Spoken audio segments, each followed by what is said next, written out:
عبدالرشید دوستم ژوند په خطر کې دی. دوستم یو ناڅاپه مرضي پخواني شمالي ټولواله کې ویره خپره کړې ده.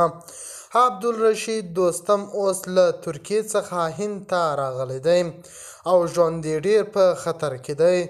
دوستم تا چا څنګه او ولې زهر ورکړي دي؟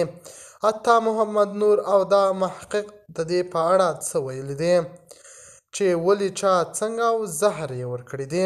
د خرابات ټي وي چینل درنو لیدونکو سلام، ستړي مه شئ، وخت مو بخیر. هیله لرم چې جوړ او روغ به یې. په سر کې یادونه کوم که خرابات ټي وي چینل مو نه وي سبسکرایب کړی، په درنښت سره خرابات ټي وي چینل سبسکرایب کړئ. له ترکیې څخه راپورونه وایي چې دوستم اوس مهال په هند کې تر داوی لاندې دی.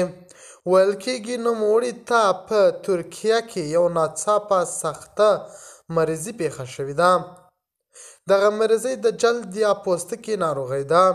ویل کېږي د نوموړي په پوستکي یو ناڅاپه سر لړمۍ راوختلې چې اول د علاج لپاره ترکیې کې و او اوس له ترکیې څخه هند ته راغلی دی.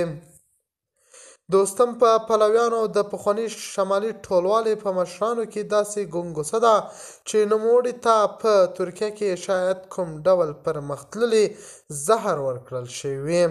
ویل کېږي د نوموړي ناروغي خطرناکه ده او بدن یې سرو لړمیو دومره نیولی چې ان جامې هم نشي په تن کولی.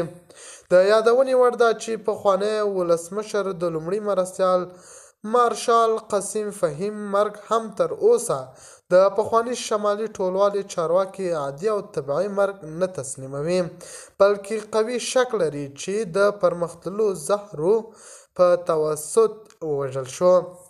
دوستم ته د مرضۍ داسې مهال پیښیږي چې په ترکیه کې یو څه ناورین وشو چې په نړیوالې محکمې څخه غوښتنه شوې وه چې باید دوستم زنداني کړی شي.